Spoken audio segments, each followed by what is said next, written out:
வணக்க மக்களை, welcome to நம்ம திருச்செந்தூர். எல்லோரும் எப்படி இருக்கீங்க?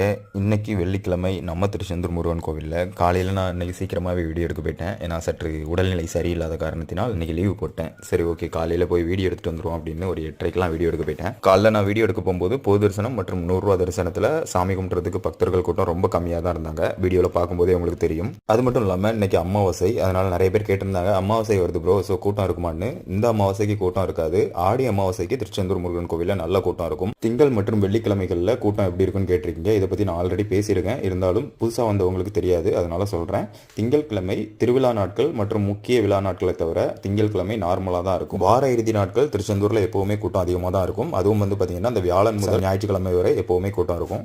இன்னைக்கு நீங்கள் மதியத்துக்கு அப்புறம் சாமி கும்பிட வர்றீங்கன்னா கூட ரொம்ப ரஷ் இருக்காது. ஒரு 2லேருந்து 3 மணிக்கு மேலே வரும்போது ஃப்ரீயாக தான் இருக்கும். தினமும் திருச்செந்தூர் முருகன் கோயில் பற்றிய தகவல்களை தெரிஞ்சுக்க நம்ம திருச்செந்தூர் யூடியூப் சேனலை சப்ஸ்கிரைப் பண்ணி வச்சுக்கோங்க. வீடியோஸ் ஷேர் பண்ணுங்கள். என்றும் உங்களுடன் நான் அகிலன்.